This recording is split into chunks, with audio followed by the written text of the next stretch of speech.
बिस्मिल्लाहिर्रहमानिर्रहीम। अस्सलाम वालेकुम स्टूडेंट। उम्मीद करता हूँ तमाम तलबा बिल्कुल खैरियत से होंगे। अल्लाह आप सबको अपने हिफ्ज़-ओ-मान में रखे, आमीन।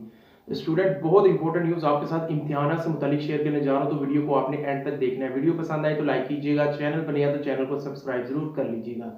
स्टूडेंट, आपके टीचर सर उमर और कॉमर्स सर भी चैनल की शुरू से यही कोशिश रही है कि स्टूडेंट्स को टाइमली वक्त से पहले उनको अपडेट दे दी जाए, ताकि स्टूडेंट्स आने वाले टाइम के अंदर अपने आप को प्रिपेयर रख सके। तो यूनिवर्सिटी के अंदर मैंने तकरीबन 4-5 दिन पहले ही आपको अनाउंस कर दिया था कि यूनिवर्सिटी आने वाले दिनों के अंदर स्टूडेंट्स के इम्तिहानात लेने जा रही है।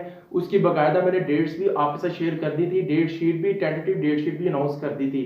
अब खजाना 2020 की जितने भी मेरे तुलबा के जो इम्तिहानात हैं उसकी ऑफिशियली डेट अनाउंस कर दी गई है। यूनिवर्सिटी की वेबसाइट के ऊपर जाकर आप ऑफिशियली उसकी डेट शीट को क्या कर सकते हैं, डाउनलोड कर सकते हैं। ये आप अपनी स्क्रीन के ऊपर देख सकते हैं।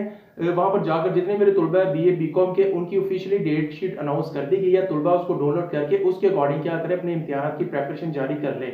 वक्त बहुत थोड़ा, इसी मंथ के मिड के अंदर आपके इम्तिहान शुरू हो जाएंगे, तो लिहाजा आपने क्या करना है, अपनी प्रेपरेशन को अभी से ही जारी कर देना है। आज की इंपॉर्टेंट शॉर्ट वीडियो के अंदर पैगाम यही है। अपना बहुत सारा ख्याल रखिए। मैं लव यू। अस्सलाम वालेकुम व रहमतुल्लाह।